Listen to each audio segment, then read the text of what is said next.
आपने भी अगर ब्लेंडर ओपन किया और कुछ भी समझ नहीं आया, ये क्या हो रहा है, ऐसा कुछ दिमाग में चल रहा है, तो आज की वीडियो में हम आपको ब्लेंडर का पूरा इंटरफेस इतना सिंपल तरीके से बताऊंगा कि आप बिना किसी कंफ्यूजन के आसानी से काम स्टार्ट कर पाओगे।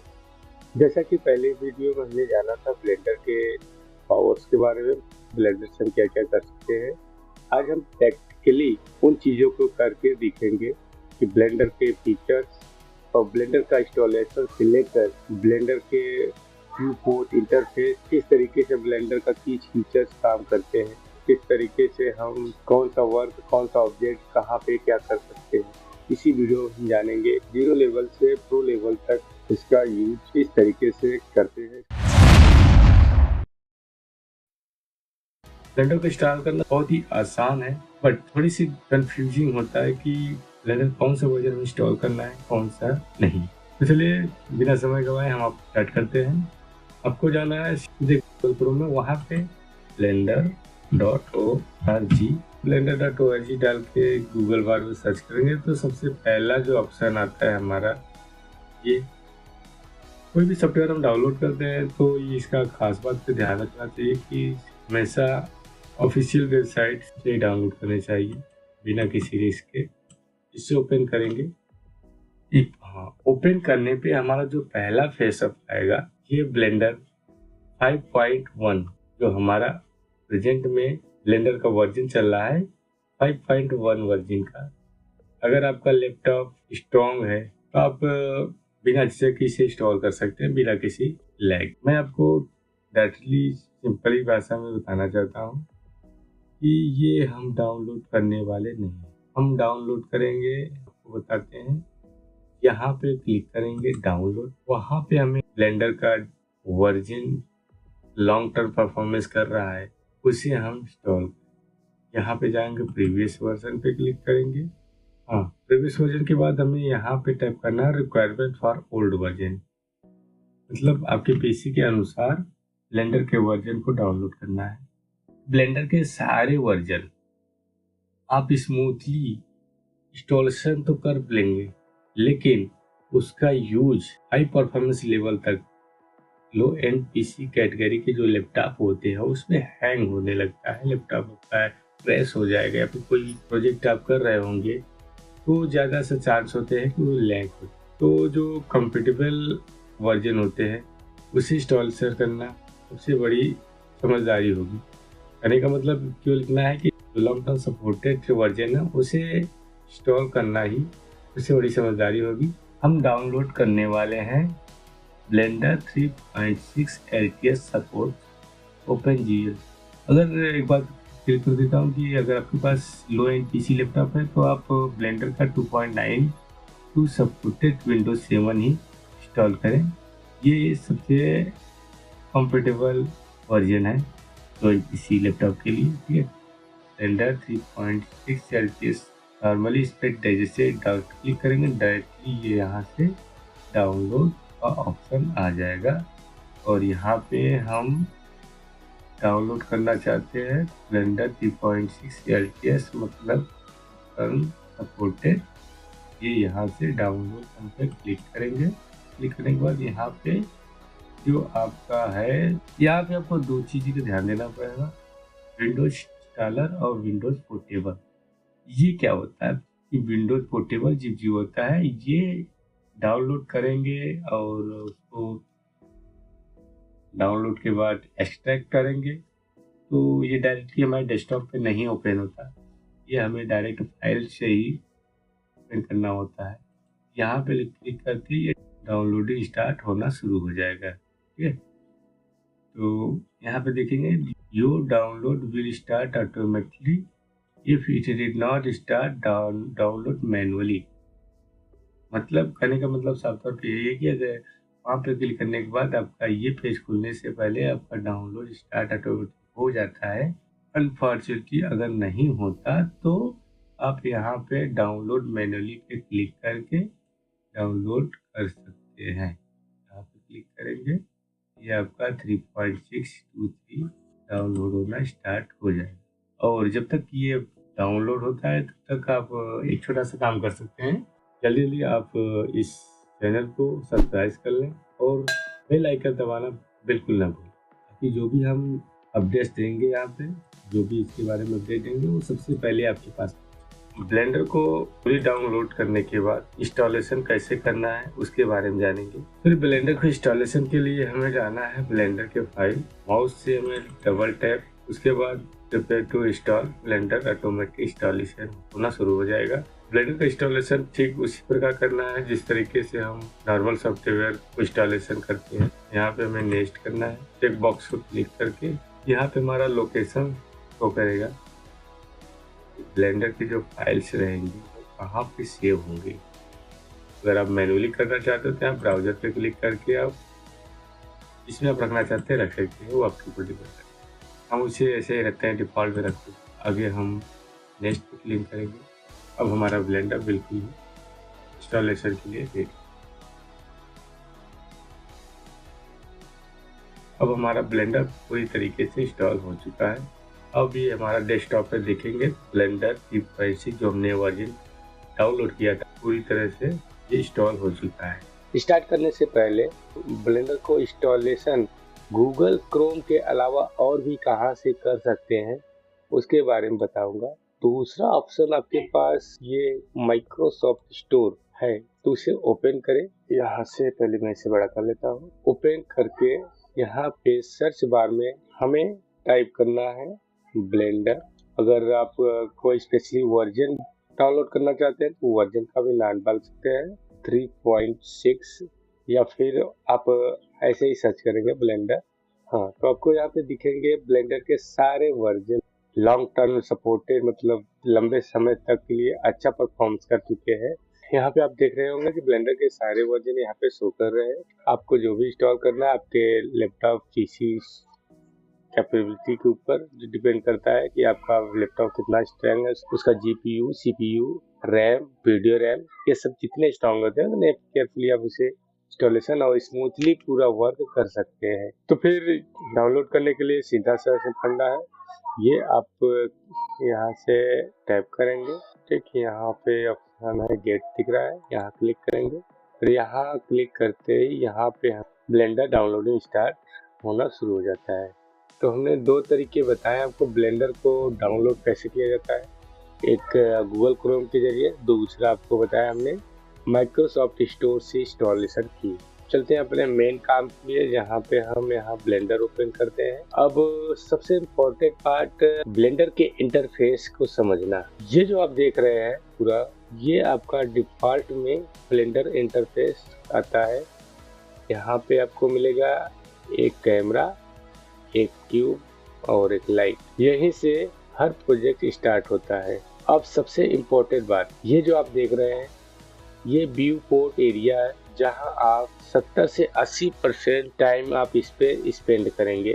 और ये आपका जो एरिया है यहाँ पे, इसे बोलते हैं आउटलाइनर। यहाँ पे आपको दिखेंगे जो भी ऑब्जेक्ट यहाँ पे रिपोर्ट में शो कर रहे हैं, तो यहाँ पे नाम के साथ यहाँ आउटलाइनर बॉक्स में दिखेगा। ठीक उसके नीचे प्रॉपर्टी पैनल, यहाँ आपको setting, control, object collection, physics, contact, data, texture, ये सब सारे फीचर आपको यहाँ पे मिलेंगे प्रॉपर्टीज में।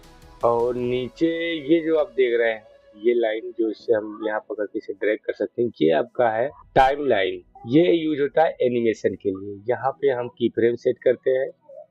और ये जो आप देख रहे हैं लेफ्ट साइड में, यहाँ पर आपको cursor, move, rotate, scale, transform, annotated, measure और ऐड की, इन सभी को भी हम जानेंगे बारी बारी सबकी डिटेल्स पे, कौन क्या क्या काम कर सकता है। सबसे बड़ी इंपॉर्टेंट है कंट्रोल। इन सभी इंटरफेस को कैसे कंट्रोल करता है इसके हम शॉर्टकट तरीके पहले जान लेते हैं। मिडिल माउस, उसका काम क्या है, उसका मतलब अगर हम नीचे की तरफ खींचेंगे तो ये जूम इन होगा, और ऊपर की तरफ धकेलेंगे तो ये जूम आउट होगा। दूसरा जो काम है, अल्ट लेफ्ट माउस क्लिक करेंगे तो यहाँ पे आप देख रहे होंगे कि हमारा पूरा का पूरा व्यू पोर्ट जो है रोटेट हो रहा है। ठीक है, इसके आगे बढ़ते हैं। यहाँ से हम स्क्रीन कॉस्ट ऑन कर लेते हैं ताकि आपको पता चले कि हम कौन सी की टाइप कर रहे हैं, कौन सा नहीं। ये जो बता रहे थे हमको, अल्ट अल्ट माउस का लेफ्ट क्लिक और माउस को ड्रैग करेंगे तो ये हमारा पूरा का पूरा व्यू पोर्ट जो है रोटेट होगा, मतलब इसके चारों तरफ ऑब्जेक्ट के घूमेगा। और दूसरा जो शॉर्टकट है, shift plus alt right mouse left click and drag करेंगे, पूरा व्यू पोर्ट ही हमारा मूव होता है। और एक इम्पोर्टेंट बात कि हम ऑब्जेक्ट को एक्टिव कैसे करते हैं। ऑब्जेक्ट को एक्टिव करना बहुत ही आसान है, सीधे से सिंपल माउस लेफ्ट क्लिक करना है। यहाँ पे जैसे ऑरेंज हो जाता समझ जाइए कि हमारा ऑब्जेक्ट जो है एक्टिव हो गया है। इस पे हम कुछ भी मूवमेंट, रोटेट या स्केल कर सकते हैं। अब आगे बढ़ते हैं। हमें मूव करने के लिए जी प्रेस करेंगे और सिंपल सा माउस को ड्रैग करेंगे बिना कोई की दबाए। देख रहे होंगे कि आप माउस एरो के साथ ये हमारा ड्रैग हो रहा है। इसको लाके कहीं पे भी छोड़ना होगा, यहाँ यहाँ यहाँ यहाँ, वहाँ जाके हम केवल माउस का लेफ्ट क्लिक करेंगे और ये हमारा वहाँ पे ऑब्जेक्ट सेट हो जाएगा। ठीक उसी प्रकार अगर रोटेट करना है, यहाँ पे आर प्रेस करेंगे, ये हमारा क्यूब जो है एक ही जगह पे रोटेट हो रहा है। अगर हम किसी कार्य को अंडू करने के लिए कंट्रोल प्लस जेड करेंगे तो ये अपने पिछले वाले कार्य शैली में ऑटोमेटिकली अंडू हो जाएगा। तीसरा शॉर्टकट की है, क्यूब के ऊपर mouse left click, S press और इसको माउस को ड्रैग करेंगे। जैसे ड्रैग करेंगे ये हमारा क्यूब जो है बड़ा और छोटा होता जा रहा है। और यहाँ पे आपको एक और जानकारी बता दूं, तो ये एक क्यूब, एक लाइट और ये एक कैमरा, ये तीन चीजें हमेशा डिफॉल्ट में आती है। सबसे पहले हम इसको डिलीट करते हैं। यहाँ पे डिलीट करने के लिए सबसे पहले मैं लेफ्ट माउस से लेफ्ट बटन से यहाँ पे सेलेक्ट करेंगे, चारों एक्स डिलीट होता है। अब यहाँ पे कुछ सेटिंग है जिससे पहले हमें करना होता है, जैसे कुछ शॉर्टकट अनेबल हो जाएंगी। सबसे पहले हम उसे कर लेते हैं। यहाँ पे जाएंगे एडिट प्रेफरेंस, यहाँ हमें जाना है इनपुट और ये रहा emulated numpad default to advance numbering emulate 3 button. सबसे पहले मैं बता देता हूँ कि ये तीनों हमने क्यों क्लिक, ये आप देख पा रहे होंगे कीबोर्ड, यहाँ पे ये कीबोर्ड के कुछ फीचर्स है जो नमपैड के जरिए जो शॉर्टकट की होते हैं उसे एनेबल करना है। ब्लेंडर के शॉर्टकट की प्रोफेशनल लोग ज़्यादा यूज करते हैं। अब अगर आप बिगिनर है तो फिर पहले जानने की कोशिश करेंगे कि कौन सी की क्या काम करते हैं। जैसे यहाँ पे आप देख रहे हैं सेलेक्ट बॉक्स, यहाँ पे टाइप करें, ये हम जहाँ पर माउस ले जा रहे हैं वहाँ पे वो सेलेक्ट हो रहा है। अब यहाँ पे नीचे वाला जो है कर्सर, इसके यूजफुल बिगिनर के लिए ज़्यादा होती नहीं, तो हम आपको आगे बताएंगे इसके बारे में। जो आपको जानने के लिए जरूरी है भी वो चीज़ें हम आपको पहले बता देते हैं। यहाँ आपको मूव, यहाँ टाइप करेंगे तो यहाँ पे कुछ एरो मिल जाएंगे, ग्रीन, ब्लू और रेड। ये तीनों एरो जो है इसलिए यूज किया जाता है, उसके बारे में जानते हैं। ये हमारा ग्रीन एरो वाई एक्सिस का है। एरो पे लेफ्ट माउस क्लिक और माउस को ड्रैग करेंगे तो ये हमारा पूरा का पूरा क्यूब मूव हो रहा है। ठीक उसी प्रकार एक्स एक्सिस एरो को माउस ड्रैग करेंगे तो ये हमारा एक्स एक्सिस पे मूव हो रहा है। अब आगे देखेंगे तो ये जेड एक्सिस पे मूव हो रहा है। अब अगर हमें इससे नहीं यूज करके अगर हम शॉर्टकट कीज के बारे में जानेंगे तो ये हमारा जी टाइप करेंगे तो ये हमारा किसी भी एक्सिस में न जाकर ये क्यूब पूरा का पूरा मूव होगा। अगर हमें केवल एक ही दिशा में लेके जाना है, जी प्रेस किया हमने, वाई, तो ये हमारा ग्रीन कलर का वाई एक्सिस एक्टिव हो गया है और उसी दिशा में ये लेफ्ट राइट मूव हो रहा है। ठीक उसी प्रकार अगर हम जी प्रेस करके एक्स प्रेस करेंगे तो ये हमारा एक्स एक्सिस में मूव हो रहा है। आगे ये रोटेट, अब इसको रोटेट मतलब घुमाना, घुमाएंगे कैसे। अब हम इसे अगर एक्स एक्सिस में घुमाना चाहते हैं, राइट टैब पे माउस लेफ्ट क्लिक करके इसे माउस को ड्रैग कर रहे हैं। ड्रैग करने पर ये मेरा देख रहे होंगे आप कि एक्स एक्सिस में रोटेट हो रहा है। क्या होता है, एक्स एक्सिस के धुरी पे मूव हो रहा है। ठीक, अगर हमें वाई एक्सिस की धुरी पे अगर मूव कराना है तो वाई लेफ्ट माउस टैप, माउस को ड्रैग करेंगे, ये हमारा वाई एक्सिस पे मूव होगा। ठीक उसी प्रकार जेड एक्सिस भी है, left mouse click, mouse drag, यहाँ से ये रोटेट। आगे है ये फीचर स्केल, ये भी बहुत ही इम्पोर्टेंट फीचर्स है। एक्सिस बहुत इम्पोर्टेंट रहता है कि आप रोटेट, मूव या स्केल इस एक्सिस में करना चाहते हैं। तो जैसे कि हम मूव और रोटेट जान चुके हैं, तो अब स्केल के बारे में जानते हैं। स्केल क्या होता है, इसे स्केल मतलब बड़ा होना। हम अगर चाहते हैं कि ये केवल ग्रीन एक्सिस में स्केल हो, ये क्या कर रहे हैं हम, एरो पे left mouse click, mouse drag. ठीक उसी प्रकार अगर हम एक्स एक्सिस के एरो कर लेफ्ट क्लिक करके ड्रैग करेंगे तो वो एक्स एक्सिस पे स्केल मतलब बड़ा और छोटा होता है, सेम जेड एक्सिस। चलिए अब हम आगे बढ़ते हैं। ये जो ट्रांसफर और रोटेट, ये एक दूसरे के मिलते जुलते फीचर से बहुत ज़्यादा डिफरेंट है इसमें। बस क्या है कि वो एक धुरी को मूव करता है रोटेट में, और ट्रांसफॉर्म जो है ना, एक एक्सिस को क्लिक करके आप किसी भी दिशा में मूव कर सकते हैं, एक इस तरह। आगे चलते हैं, ये जानते हैं एनोटेट, ये क्या काम करता है। एनोटेट के फीचर्स के बारे में। एनोटेट क्या करता है, एनोटेट क्या होता है कि एक लेफ्ट माउस क्लिक करके हम कुछ भी पे ड्रॉ कर सकते हैं। ये जो फीचर्स है, जो भी डायमेंशन होंगे, नाप कर, लंबाई, चौड़ाई, सारी चीज़ें यहाँ पे आप कट, प्लेस, जो भी करना चाहते हैं यहाँ से आप, ये सारी चीज़ें आपको आगे फीचर्स के लिए ज़रूरत होगी। बाकी नॉर्मली आपको जो जानकारी मुझे देनी थी वो व्यूपोर्ट के कौन सी चीज़ क्या काम करती है उसके बारे में जानकारी देना था। अब आगे बढ़ते हैं हम। जो भी चीज़ें हम यहाँ पे करते हैं उसकी सारी प्रतिक्रिया यहाँ पे वाई एक्सिस में मूव करेंगे या फिर एक्स एक्सिस में मूव करेंगे, तो ये आपका लोकेशन में शो होता है। तो हमारी सारी मूवमेंट है वो यहाँ पे शो होगी। ठीक उसी प्रकार रोटेशन, अगर हम यहाँ पे कुछ भी रोटेट करते हैं, ये रोटेशन का मूवमेंट जो है नंबरिंग में शो होता है। आप ये चाहे तो यहाँ से भी कर सकते हैं मूवमेंट। नीचे के बारे में आ जाते, यहाँ पे स्केल जो है ये भी ठीक उसी प्रकार काम करता है, जैसे कि यहाँ पे स्केल, लेफ्ट माउस क्लिक, यहाँ इसे ऐसे करेंगे और उसको ड्रैग करेंगे तो यहाँ आप ये देख रहे होंगे कि ये भी हमारा नंबर एरिया स्केल का प्लस माइनस हो रहा है। अब हम इसे थोड़ा सा शॉर्टकट की बारे में जानते हैं।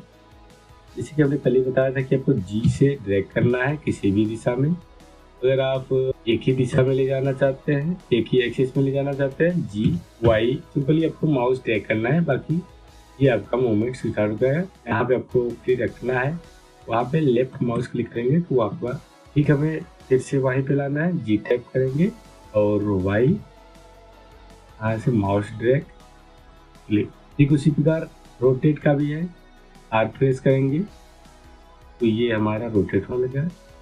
और अगर हमें किसी एक स्पेशली एक्सिस में जाना है तो हमें क्या करना है, आर प्रेस और एक्स एक्सिस में रोटेट करना है, एक्स दबाएंगे, यहाँ पे माउस को ड्रैग करेंगे, ये हमारा एक्स एक्सिस के धुरी पे रोटेट हो रहा है। अगला जो वो स्केल, एस टाइप करेंगे, यहाँ से माउस ड्रैग करेंगे, जितना आप अपने कवरेज रखना चाहते हैं किसी भी ऑब्जेक्ट को क्रिएट करते समय, तो उस तरीके से आप इसे कर सकते हैं।